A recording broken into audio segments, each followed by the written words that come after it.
everyone. Ron and Christina here. We're going to look at Sunday's 10th and feature race, and it's a 6.5 furlong event under allowance optional claimers for 3-year-olds.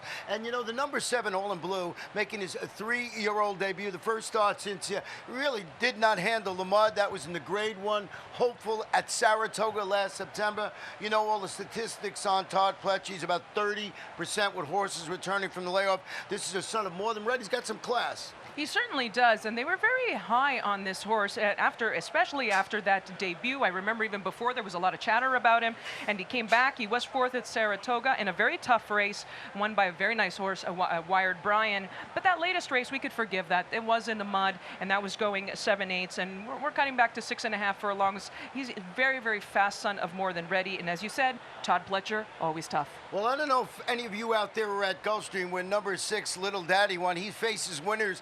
After a really impressive 6-furlong debut, he broke slowly from post 10, and he closed like a freight train. He just came down the stretch and whoosh, right by everybody, and we were all oohing and ahhing. So this one coming back, going to get its first class check today. He was 16-1 that day. I actually had him in my top selections. He looked great. I think he's a quality horse, too, so he's going to be one that you got to watch. I've got him on top, and Joel Rosario, who is aboard for, gets aboard for the first time. Paco Lopez was on that day, but the services of Joel Rosario, very able representative here. And the trainer, our buddy Carlo Vaccareza. And the other horse I used on my ticket, I don't know if you did, Christina, was the 5 Derivative Contract, stretching out today, returned from that layoff and defeated state-bred competition. Maiden special weight, Terry Pompey, got a really nice number in that race. So I'm thinking maybe this horse can repeat that and be right there in the mix. I think Terry Pompey, she's always a trainer you have to respect. I went with number 2, Manhattan Johnny. He rounded out my trifecta from the Eddie Keneally barn,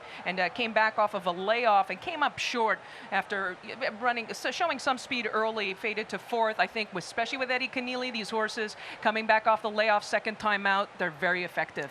We'll see you Sunday about 5:30, 5:45 when this race goes off. Ron and Christina.